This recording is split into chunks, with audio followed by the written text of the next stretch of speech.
Quand on pense à défi, on peut penser à un marathon ou encore un triathlon. Mais pour nos invités cette semaine, ils nous font voyager sur un tout autre terrain. Effectivement, on a gravi les plus hauts sommets d'Afrique en les reliant par la force humaine. Pour Éloi et Jean-Christophe, ils ont gravi les 5 plus hauts sommets en Afrique et pour ce faire, ils ont rejoint ces sommets-là à vélo. Effectivement, on a traversé l'Afrique en 37 jours, on a gravi les 5 plus hauts sommets et on les a reliés par la force humaine, c'est-à-dire en vélo. Alors restez avec nous car ils vont nous partager les coulisses de cette aventure exceptionnelle.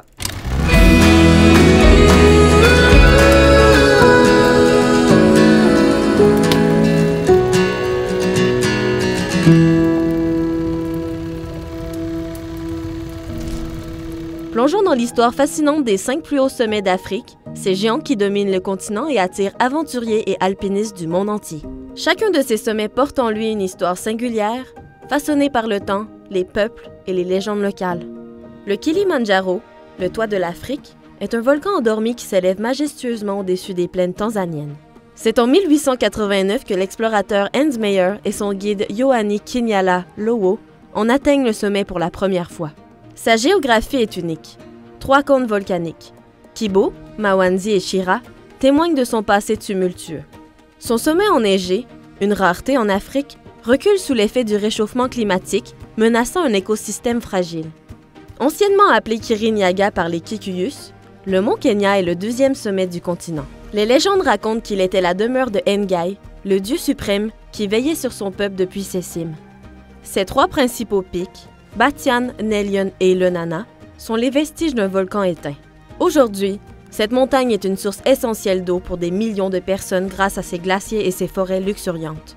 Situé dans le massif des Rwenzori, également appelé montagne de la Lune, le mont Stanley est un sommet mystérieux. Ce massif accidenté, recouvert de glaciers et de marécages alpins, abrite une biodiversité exceptionnelle, avec des espèces endémiques comme le singe doré et la lobélie géante. Peu connu du grand public, le mont Speke fait partie du massif des Rwenzori. Son nom vient de John Hannin Speke, l'explorateur britannique qui cartographia la région au 19e siècle. Ses pentes escarpées et son climat brumeux en font un défi pour les alpinistes. Autre sommet des Rwenzori, le mont Baker doit son nom à Samuel Baker, un explorateur britannique. Il se dresse dans un environnement aussi magnifique qu'hostile, où la pluie et la neige rendent les ascensions ardues.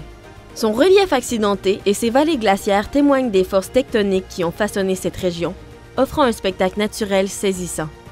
Ces sommets, entre mythe et réalité, continuent d'éveiller la fascination des voyageurs. Chacun à sa manière raconte une histoire ancienne inscrite dans les roches, les glaces et les traditions des peuples qui les entourent. Bonjour et bienvenue à J'ai mon voyage. Cette semaine, nous recevons Éloi Larrivée ainsi que Jean-Christophe René. Donc, bonjour les gars. Hey, salut, Nana. Bienvenue à notre émission. Merci. Merci, merci. Donc, vous avez fait une grande aventure l'an passé. Donc, vous avez fait les 5 plus hauts sommets d'Afrique. Ouais.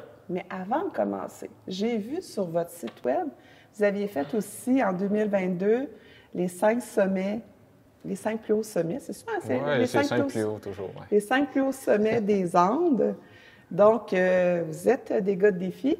Oui, mais dans le fond, ce projet-là, ces 2 aventures-là, ils englobent un projet beaucoup plus grand, en fait, là, qui sont... dans le fond, on veut faire les 5 plus hauts sommets de chaque continent par la force humaine. Fait que qu'est-ce que ça veut dire? C'est qu'on ne se contente pas de faire juste les 5 plus hauts sommets du continent, c'est qu'on va les relier soit en vélo, soit en ski, soit à la marche, pour que chaque mètre parcouru pendant une aventure soit fait par la force de nos jambes. Wow! Mais ça part de où, ça, cette idée-là? Depuis qu'on est jeune, on vise l'autonomie. Partir à l'aventure, mais réussir par soi-même, par ses propres moyens. Donc, avec la force humaine, ça nous a rejoint beaucoup.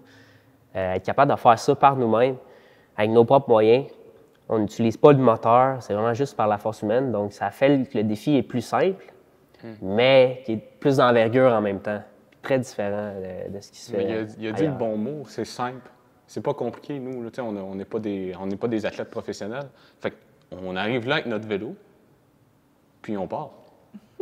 Fait que c'est de la simplicité pure. On n'a pas besoin de louer d'automobile, on évite des coûts. Ça rend le projet possible, en fait. Si on serait millionnaire, puis on pourrait se permettre des grosses équipes et tout, peut-être. Mais là, c'est pas ça l'objectif, dans le fond. C'est d'arriver là avec les moyens du bord, en quelque sorte. Puis se prouver, en fait, c'est que peu importe l'envergure du défi, si on y met vraiment des efforts, on peut y arriver. C'est ça. C'est un peu ça. C'est un peu de là qu'est né le projet, là. Mais je comprends la base, mais de dire, on va faire les 5 plus hauts sommets de chaque continent. Ça, cette idée-là est partie comment? Ouais, ça c'est moi, là. En fait, j'ai regardé un peu, c'est les records des plus hauts sommets, là. Okay. Puis, il y avait quelqu'un qui avait fait les 2 plus hauts sommets de chaque continent. Puis là, je trouvais que 3, c'était un peu proche de 2. Puis 4, c'était un chiffre un peu lettre. C'est pour ça qu'on a monté à 5 pour faire un chiffre rond, là. Pas un rond, mais... Okay. Ouais. Puis pour se donner un défi aussi, à un moment donné, il faut se mettre des objectifs quantifiables. Hein? Sinon, c'est difficile d'évaluer la réussite ou l'échec. Donc, en ayant un chiffre comme ça, 5, on va essayer de grimper les 5 plus hauts sommets. Ça nous passe sur un cap, un air d'aller, un objectif. Fait que c'est ça aussi, c'est de se donner. C'est assez arbitraire, là, comme que Jean-Christ vient d'expliquer. Là. Pourquoi 5? C'est un peu arbitraire, mais au moins, on a le chiffre 5. Ouais. Puis ça nous permet là, de pouvoir avoir les pieds sur la ligne de départ puis de savoir où la ligne d'arrivée, là, parce que c'est un défi personnel, c'est pas organisé. Ça part tout de l'intérieur de nous deux. Personne nous a organisé ça. Là. Ouais. Fait que là, au moins, on sait c'est quoi le projet. Là. Parce que dans un défi comme ça, on fait nos propres règles. C'est notre éthique à nous qu'on soumet à notre projet. T'sais. Fait que ça vient un peu de notre expérience. Notre première expérience d'alpiniste, c'est dans les Alpes. Puis là, on s'était dit, dans le fond, là-bas, il y a 82 4000 mètres. 82 4000 mètres et plus. Oui. Puis là, on s'était dit, on va essayer de faire le plus de 82, le plus de 4000 mètres possible. Mais là, finalement, au bout de 3 mois, on avait fait 11 4000 mètres. OK. Est-ce que c'est réussi comme défi? Est-ce que c'est pas réussi? Oui, on a appris beaucoup, on s'est amélioré, mais je suis revenu à la maison un peu morose, là, sans vraiment savoir... à quel point est-ce que c'était pas accompli comme défi? Non. Puis là, c'est là que l'idée me dit d'avoir un chiffre plus précis, plus net. Là. Puis est-ce que vous vous êtes donné un délai d'année ou vous êtes dit non, on y va année après année puis on se fixe des objectifs? Ou, On y va année après année. C'est sûr qu'on veut faire le défi le plus rapidement possible parce qu'il va y avoir d'autres défis après. Là. Ça s'arrêtera pas après ça. Oui, en tout cas, j'ai beaucoup d'idées, mais on essaye de s'en fixer un à la fois. Okay. Mais à chaque fin d'aventure, on se fixe automatiquement le prochain. Okay. Pourquoi? Mais c'est pour pas que ça se perde dans le temps. Puis ça pourrait être facile de dire, bon, on repousse ça l'année d'après, on repousse ça l'année d'après. Mais non, quand on finit un défi, on se dit, OK, le prochain continent, c'est lequel? Puis on se donne une date. Mais si on part de la base pour quelqu'un qui commence, là, mettons, là, tu sais, vous autres, pour vous préparer, pour aller faire votre défi, justement, de l'année prochaine, bien là, vous avez fait ça. On parle celui de l'année passée, là, qui était en 2023, c'est ça? Oui. En 2023. Vous avez fait quoi pour vous préparer à ça? C'est quoi vos journées types, vos entraînements? Comment ça fonctionne? Au niveau de l'expérience, vu qu'on fait défi après défi, on va accumuler une certaine expérience. Nous, ça part depuis qu'on a 12 ans qu'on va dormir dans le bois. Là, on a développé le camping d'hiver aussi au Québec. Fait que, tout cet aspect-là, on l'a développé ici. Après ça, l'alpinisme, on l'a développé dans les Alpes, l'Amérique du Sud. Fait que, ça, on avait ce bagage-là. Là, il faut regarder spécifiquement les montagnes là-bas. L'Afrique, il y avait c'était le mont Kenya, qui est une paroi d'escalade verticale de 600 mètres. Fait que ça, c'était le gros défi de cette aventure-là. Il a fallu faire des cours d'escalade traditionnelle. Parce que quand on montait, c'est nous qui mettions nos propres ancrages dans la roche. OK. Fait que si on chutait, c'était nous qui avions mis l'ancrage. Fait qu'il fallait s'assurer je sais pas comment dire, de bien mettre les ancrages. Fait qu'on y va vraiment spécifiquement aux montagnes pour savoir la préparation. Mais ça, c'est au niveau plus de l'expérience. Au niveau physique, je crois qu'on s'entraîne toujours. Moi, je m'entraîne 5-6 fois par semaine, là, tout le temps. Rester actif, là. Moi, on reste actif, on reste en forme. Beaucoup de courses, beaucoup d'escalade, un peu de musculation. On a aussi des jobs qui le permettent, là, je pense. Là.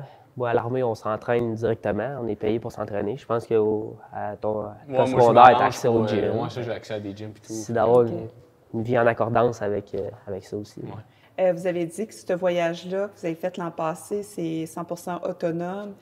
Comment qu'on prévoit notre nourriture, notre équipement? Comment ça fonctionne, tout ça? Il faut partir avec tout l'équipement nécessaire.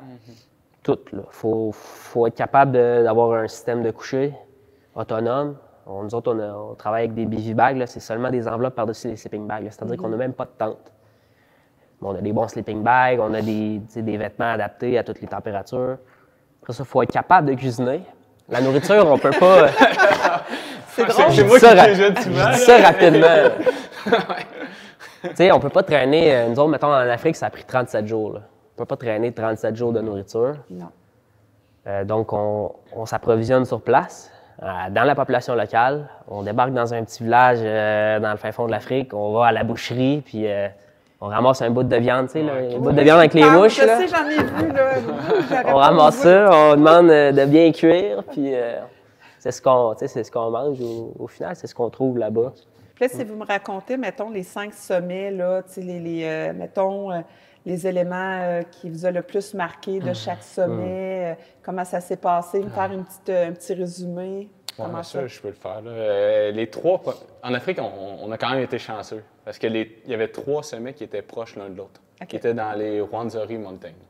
Fait que ça, c'est la jungle, en fond. C'est la jungle africaine, c'est à l'ouest du Ouganda.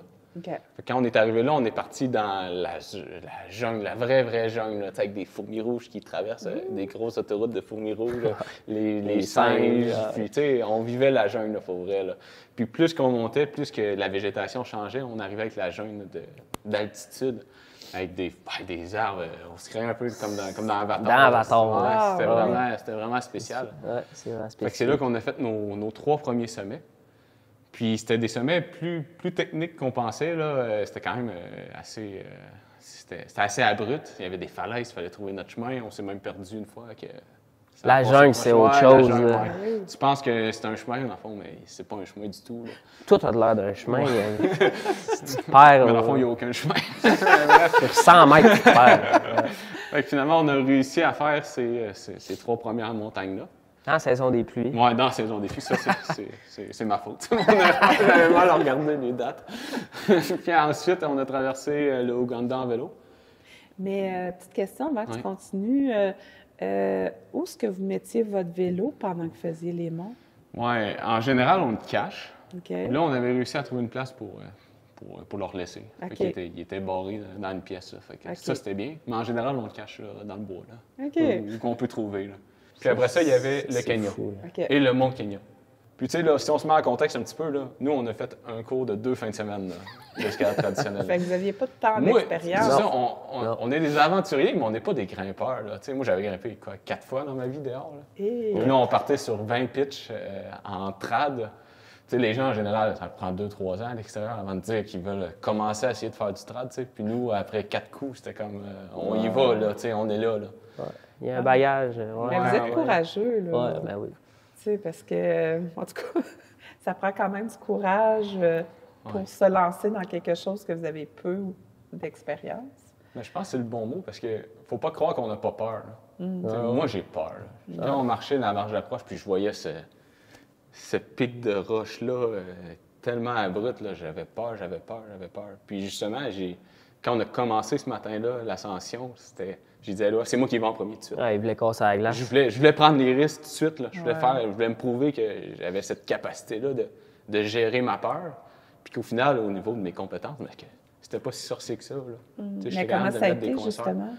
Ouais, ça a été incroyable. Ouais, incroyable. Encore une fois, il a fallu attendre le guide. Tu as une pièce de matériel là, qui va être primordiale là, parce qu'on monte, mais il faut redescendre. Hein. On veut pas se ramasser en haut. Fait que ça prend un objet pour pouvoir nous descendre, en rappel. Ouais. Il a échappé le sien. Je capotais, moi. J'étais genre amateur pour pas faire ça. Non, mais ça a bien été.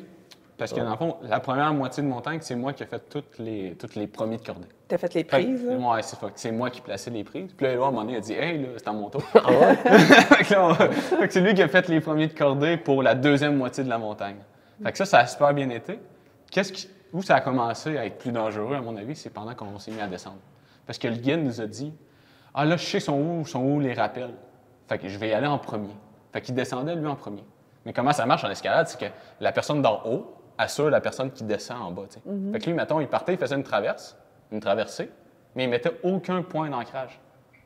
Mais nous, on l'assure Fait d'en que haut. s'il tombe, là, il fait la pendule de même. Là. Mais lui encore, ça Au va. lieu d'avoir plein de petits ancrages, puis qu'il fasse juste. Ouais. Mais lui encore, ça va, parce que souvent, il faisait une traverse en descente, tu sais. Fait que s'il tombait, il tombait, mais on pouvait arrêter sa chute, tu sais. Mais nous, quand on se détache en haut puis on se met à descendre, Il n'y a plus personne pour vous il n'y arrêter. a plus rien en haut, là. Il n'y a rien. Tu tombes de 2 fois la hauteur. Fait que là, nous, on prend le temps en montant, tu sais, de se protéger comme il faut, on prend confiance, tout va bien. Puis en descente, on s'en fout, tu sais. On met plus aucune protection, puis on descend. Et là, j'avais pété ma coche, là. Une bonne coche de Québécois, là. Il a-tu compris? Ben oui, il a compris, là. Ah J'ai dit, ça n'a pas de bon sens, tu sais. Fait que Il a là, fallu que je fasse le médiateur. Ouais, Je les tenais les deux. Là. mais le passe-point là. Mais j'étais vraiment fâché parce que, tu sais, ils mettaient notre vie en danger. Ben oui. Puis c'était ridicule. Puis il tu sais. était là pour, en théorie, En théorie, c'est lui qui sécuriser. En mais... théorie, oui. Fait que bref, finalement, on a réussi à régler ce problème-là. Là. Puis je pense qu'il a compris. Là, tu sais, il y en a mis un petit peu plus de protection en descendant. Fait que finalement, ça a bien été. Puis on a réussi à se rendre en bas. On pourrait en parler toute longtemps. Là. sécurité. Il y a plein d'avaries. Hein. On a survolé, là, mais c'est une accumulation d'avaries. Ouais, qui m'a fait Mais péter ma coche. c'est ouais. ça, mais c'est un succès quand même. On l'a fait par nous-mêmes, hein, parce Ouais. qu'on a toujours été premiers de cordée. Le guide était seulement là pour nous indiquer la voie. Un guide, c'est bon pour... Il connaît vraiment sa montagne. Ça fait 20 fois qu'il a fait pour les plus jeunes guides. Puis quand tu as un vieux guide, un vieux sage là, qui l'a fait une centaine de fois, c'est encore mieux. Mais tu sais, eux, ils n'ont pas vraiment intérêt à grimper jusqu'au sommet. Ah ouais. Ils l'ont déjà fait. Là. Fait que C'est ça. que le client en revire avant, c'est pas... eux Ça autres, leur dérange pas, eux autres. Là, quand ils tombent sur deux Craqués. gars qui ont traversé le continent en Bessie-Capédale, puis qui sont là, on est là, on le fait. On part pas de site tant qu'on l'a pas fait. Là, là ça fait un peu des clashs. Après ce 4e mot-là, il vous en reste un. Oh, ouais. Le fameux Kilimanjaro. Ben, le fameux. Là, faut faire... fais attention Ouais, à ce que faut tu faire attention à ce qu'on dit. Là. Je veux dire, c'était la cerise sur le Sunday. Ouais, Voilà, ouais, OK? ouais. Vas-y, Ça, allez-y. Non, pour nous, c'était un pet, là. On finissait, là. Surentraîné. C'était comme, bon, check, là, l'Afrique est pas mal finie, là. J'en mets un petit peu, là, je Non, veux pas mais paraître je prétentieux. comprends, là, tu sais, mais- c'est normal parce que c'est pas une montagne qui est difficile. Non, c'est ça. Ouais, C'est une montagne qui est facile à monter. Ce qui est difficile pour une personne, mettons, comme moi ou comme d'autres qui n'est pas habituée de faire de la haute montagne, c'est l'altitude. Ouais, c'est Ouais. ça. C'est la seule chose qui est difficile pour... Quand tu découvres l'altitude là, pour la première fois, C'est c'est ça. sûr que dans un environnement différent, c'est quand même l'Afrique, puis Ouais. les mœurs sont pas pareilles, puis beaucoup de choses qui s'additionnent. Pour nous autres, c'était du connu, du terrain connu. Puis là, Je sais pas dans ce qu'on Non, non, il va, Ah ouais, on il dit va, tout, il c'est- va. C'est parce que, encore une fois, Kilimanjaro, ça prend un guide. tu Un sais. guide, oui. Fait que là, on se met à regarder ça, là, on contacte un guide, puis là, on se dit, OK, nous, on arrive dans 2 jours, tu sais. Fait qu'on on se retrouve à cet endroit-là. Nous, on le faisait à partir du nord. Fait qu'il y a un sentier qui est un peu moins utilisé. OK. Puis quand on est arrivé en bas de ce sentier-là, en fait, notre guide, il était pas là encore. Là, on y écrivait, il arrivait genre dans 6-7 heures. Là. Il prenait le bus pour nous rejoindre. Puis nous, on s'est trompé de chemin. Fait qu'on est arrivé en vélo à la base de la montagne, mais pas au bon endroit. OK. Fait qu'il n'y avait pas de gate, il n'y avait pas de gardien avec des AK-47 pour nous empêcher d'y aller. Pas à ce place-là. Non, pas à ce place-là. Fait qu'on, là, on s'est dit, oh, tu sais, nous, on voulait le faire en une journée. On était déjà acclimatés. Ah oui, c'est vrai. Fait que là, on se dit, bon, on l'attend-tu ou on y va, tu sais? Puis finalement, on a fait le choix d'y aller. Fait que, dans le fond, on est parti avec un guide en bas, mettons. On va dire ça comme ça. Un guide qui nous attendait au camp en bas. Le guide était en bas, mais vous autres, vous étiez en bas. Ouais, nous, on était partis, on avait Ok. monté. Fait que finalement, ça a super bien été. Là. On est parti comme à 1h de l'après-midi. Là. Puis on s'est rendu au dernier camp avant la tombée de la nuit, là, à 6h30 le soir. OK, avant de faire le sommet. Ouais, là, on a dormi un petit peu parce que, bon, pourquoi pas? Ça, On s'est c'était fait- 4200 à peu près. nous, on était à 4008 de notre bord. Ouais, c'est On ça. était, ouais. Ah, c'était pas le même. High school camp. qui appelle Ouais, ça. c'est ça, ouais. Fait que là, on était à 4800, on a dormi un petit peu. Puis après ça, on est reparti le matin à 4-5 heures du matin là, pour faire le sommet. Oh, on n'était pas d'un premier en plus. Non, mais nous, c'était comme vraiment la cerise sur le Sunday, on voulait en profiter. Fait que là, on a monté au sommet, on a fait le sommet, ça a super bien été. On a dépassé tout le monde sur l'allée, puis on a dépassé tout le monde sur le retour. Bon, on s'amusait en descendant, là, on s'en Ben, va. j'en on a doute pas, couru. mais c'est acclimaté, mais j'essaie de l'imaginer, puis je me remets parce que je vous ai dit tantôt, avant de commencer l'entrevue, que je l'avais faite, moi aussi. Je ne nous aurais pas vu faire ça comme nous autres. Là. Même pour des super athlètes qu'on avait dans notre groupe, qui n'étaient pas habitués à l'altitude, il y avait de la misère. Oh, mais c'est normal, il faut être acclimaté. Là. Nous, on pouvait courir à 5800. Ben, c'était dur, là, mais en voulant dire, on avait cette stabilité-là, vu qu'on avait enchaîné 4 sommets. C'est ça. Ça aide. Il ne faut pas comparer quelqu'un d'acclimaté avec quelqu'un pas acclimaté. Là, ça se compare juste pas. Si on était arrivé là, ça aurait été notre première montagne. Ben, ça aurait pris 5-6 jours comme tout le monde, en fait. Là. On n'aurait pas eu le choix. Puis, par rapport, c'est quelles les 5, mettons, plus belles montagnes que vous avez vues? Non pas de difficultés, mais dans les plus belles. Sont-elles toutes similaires? Ou... Non, vraiment pas. Le Rwenzori, dans le jungle alpine, là, il y a juste une petite zone alpine là, d'à peu près 500 mètres d'altitude. Puis après, c'est la jungle alpine. Là. Ça, c'est assez spécial, comme on dit. On dirait qu'on est dans Avatar. Là, je crois que les Rwenzori, c'était notre coup de cœur en termes. C'était unique c'était unique au monde. On n'avait encore jamais connu ça. C'était notre première jungle. C'était notre première jungle. Fait que ça, c'était vraiment unique. Le Mont Kenya, c'était juste impressionnant. C'était vertigineux. Il y avait quelque chose d'impressionnant. Le Kilimanjaro, ça ressemblait un peu au volcan d'Amérique du Sud. Je me sentais un peu comme en Amérique du Sud sur le Kilimanjaro. Fait que, oui, c'est une belle montagne, mais bon. Notre matin de sommet, par contre, là, il y avait un tapis de nuages, on était au-dessus, puis on voyait l'autre. Non, j'ai oublié le nom. L'autre, celui qui se fait juste en escalade? Oui, on le voyait au-dessus des nuages, c'était quand même très beau. Mais je pense que c'est ça. Ce serait Rwenzori, je crois, là, en Afrique. Qui est moins connu. Vraiment moins connu. Avec moins de gens. Moins de gens, plus la nature. Ça dépend de la relation qu'on a avec la nature. Nous autres, on aime ça être... seul, l'homme contre la nature, seul face à la nature. Au travers de la nature, plutôt, on va dire. Pas contre, là. Fait que là, seul au monde, mais Rwenzori. Comment vous abordez ça, vous autres, les défis? Souvent, on fait des présentations dans les écoles ou des conférences, tout ça, puis on aime ça dire, on a une petite phrase qui résume bien ça, là, c'est « à chacun sa montagne ».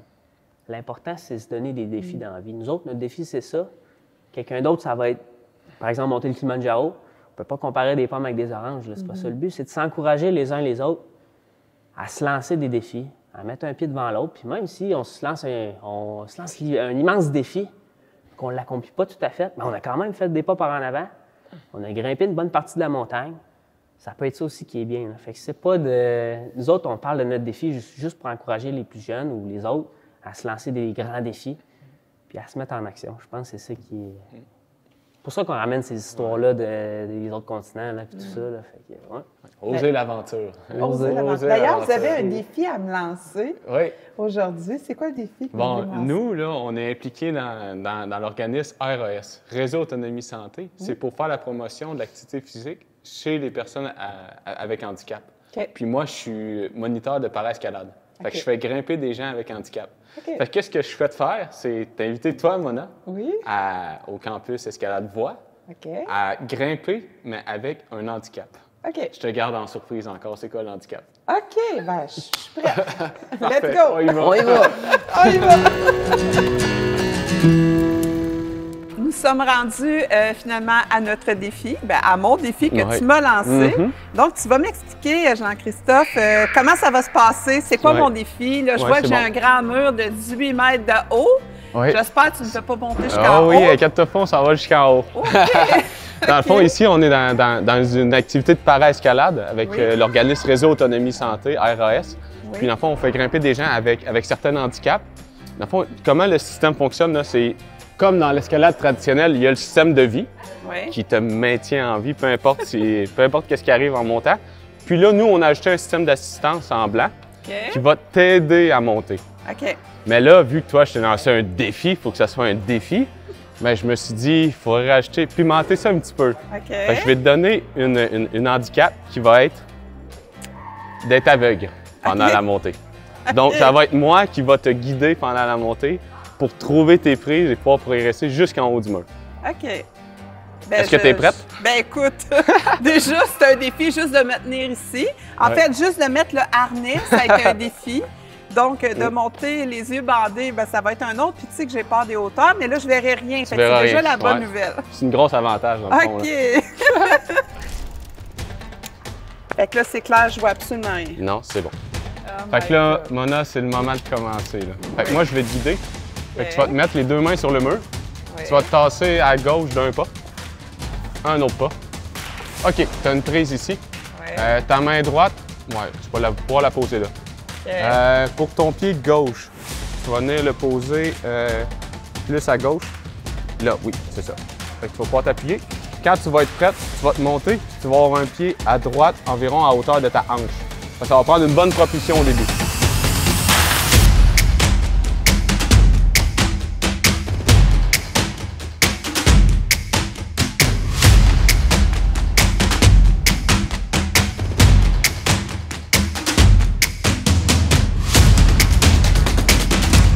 On y va!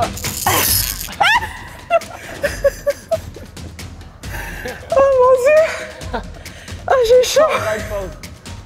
Hey, j'ai la gorge sèche, là. La main En droite. diagonale de ton épaule, un petit peu plus haut. Oui, comme ça. On y va, on lève. Allez, pousse, pousse, pousse. On y va. Oui, bravo. Hey, honnêtement, là, j'ai plus de force, là. Là, mes bras sont morts. Bon, on peut... Je vais dire descendre. C'est bon, parfait.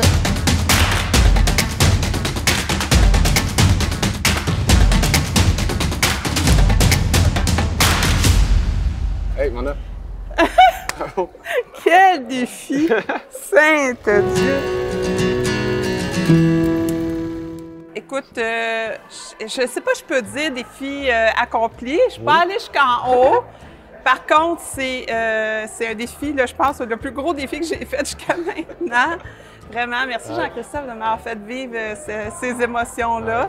C'était, écoute, je suis encore sur l'émotion. Là. Ça a été vraiment, vraiment difficile pour moi. Là. Merci infiniment pour ce beau partage que toi et Éloi avons fait. Vous voyez qu'Éloi n'est pas ici aujourd'hui parce que le défi, on l'a fait une autre journée.